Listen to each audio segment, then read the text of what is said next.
So, using TPM keys. Because the question of what do we use each TPM for, each key for and when, is complicated and detailed and really specialized, we're going to be covering that tomorrow. So here, we're just going to be covering a common technique of what does it mean to use a TPM key generically.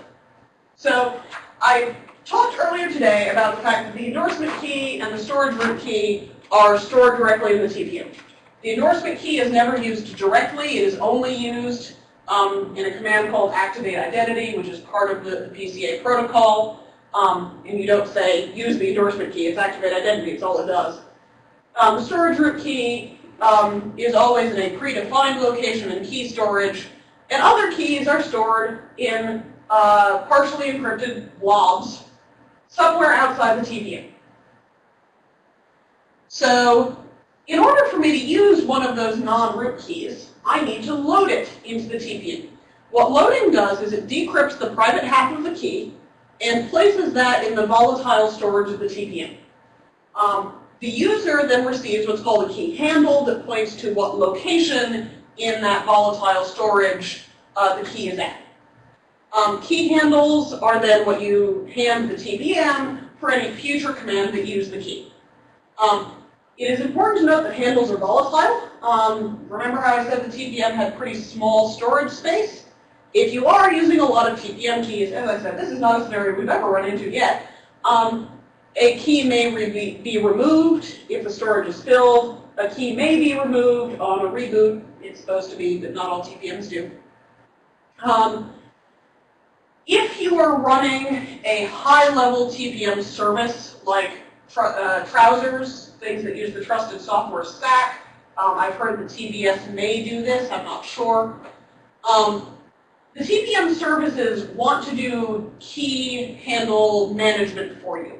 So that if I'm writing an application, even if I'm doing a complicated database with 100 keys, I have a consistent handle that always means key X, even if key X is being cycled in and out of the TPM. What this means is that handle manipulation is a potential attack, because when I send a request to the TPM using a high-level service, the handle is getting changed anyway, so the handle is not like signed as part of the integrity protection of the command. Realistically, this is not an attack we ever worry about because if you try and use a different key, all it takes to break a handle swapping attack is using a different authorization value. Because the password for key A cannot freely be used with key B. So if you are worried about this for some reason, just go ahead and use different authorization values or different keys. Any kind of constraint on a key that differs between two keys means you can't do a handle manipulation attack meaningfully.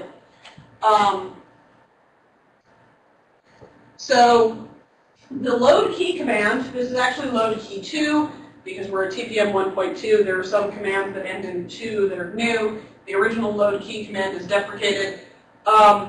Takes 2 arguments, the key that you're going to load, which is to say a key blob, and the parent, which is a key handle. The parent is the key that's going to be used to decrypt the private half. Often, especially for keys that you're creating early, unless you're doing complicated hierarchies, the parent is almost always going to be the SRK for most applications we've seen today. The TPM will perform a certain set of integrity and sanity checks, making sure that once I've decrypted the key, it is actually the type that the wrapper said it was going to be, and all the integrity checks check out, and the parent is actually the parent of the key. Then it will load the key into memory and return the handle. One of the areas that we see people getting confused a lot is if I have a key that is PCR constrained and a parent that is PCR constrained, and the key that I'm loading has PCR constraints X, and the parent has PCR constraints Y. I will succeed in a load key operation if the current PCR values are Y, but not if the current PCR values are X, because the loaded key is not being used. The parent is being used because the parent is decrypting the child. So there you go. If you load a key whose constraints don't apply, that's fine. You just can't load them until they do. Similarly, you need the authorization of the parent, not the authorization of the child. This also does mean that if you want to play fancy games with ordering in a system, what you can do is create you have a parent key with PCR constraints Y. You load a child, you extend a PCR value. The parent is no longer usable. You may have just enabled the child. So there are things that you can do if you want to make sure time only goes forward by using PCR constraints and parents and children, because once the key is loaded, I'm not using the parent anymore. So the fact that its constraints don't apply is irrelevant. So this is a kind of special purpose thing, but it's something you can do even if you're not using PCRs for state verification. You can use it for this kind of timing. It's static. It's static. So is the software responsible for managing long-term private key storage, or can the TPM manage that? So as in, if I want a private key to be managed for like several months, can the TPM manage it, or is that part of the software's job? Where do you get the blob that you give to load key? That really depends on your application. In general, the software is responsible for it. Some TPM support software, like Trousers, does have internal key storage that can do long-term key management. Some, if you are working directly with a TPM driver, do not. Even if Trousers does it for you, I'm kind of paranoid. I like to write my keys to disk anyway, but I have talked to people who have used Trousers and just not even realized they ought to be storing the blobs themselves, because after all, Trousers just did it for them, and that was that.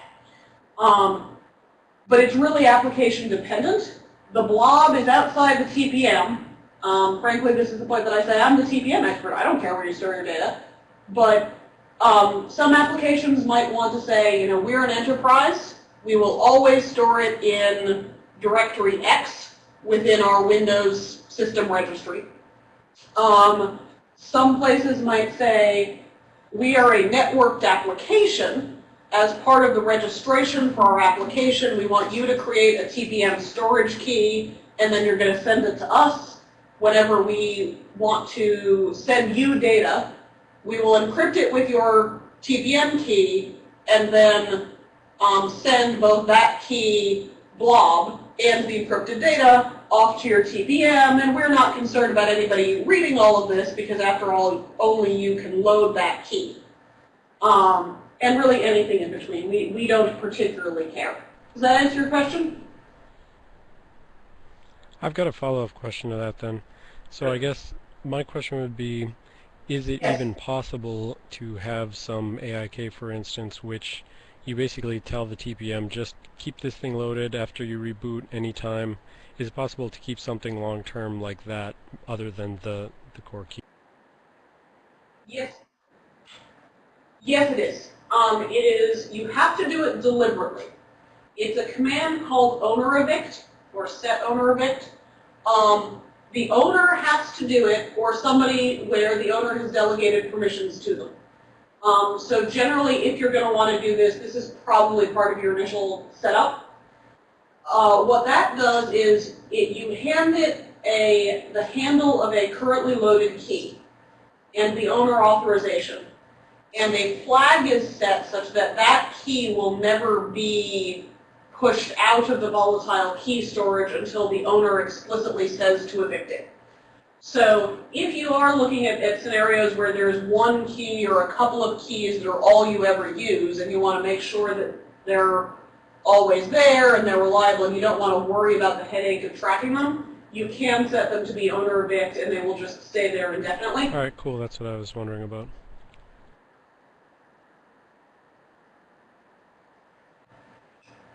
It isn't something that I talk about too much, in part because if you do owner evict all the keys, you may eventually get yourself to a point where you can't load any new ones.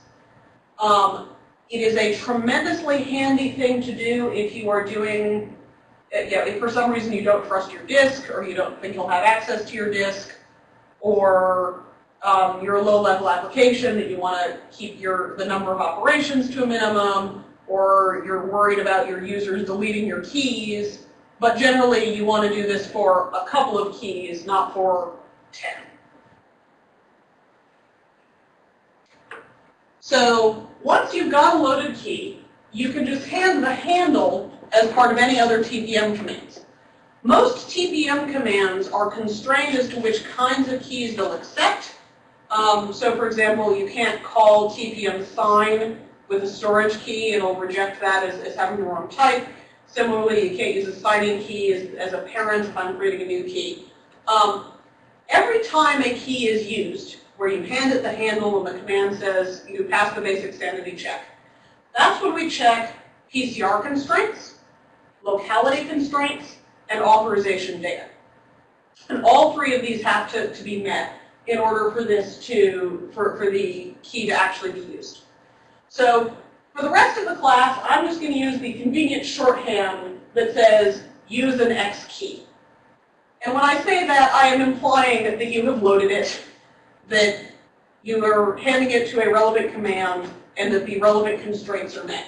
So there you go. This seems like the most intuitive thing I've defined today, frankly. So, half an hour early. Are there any questions?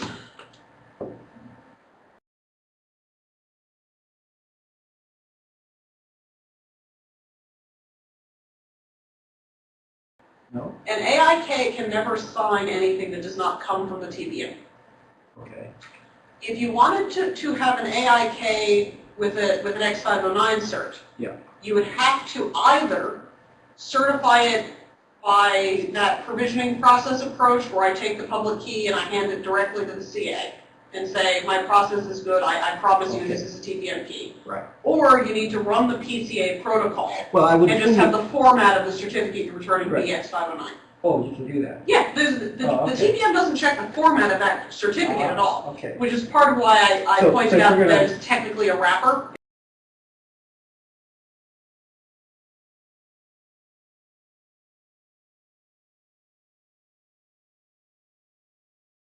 The PCA protocol is completely agnostic about certificate format. Okay. It just cares about the ability to encrypt messages in both directions.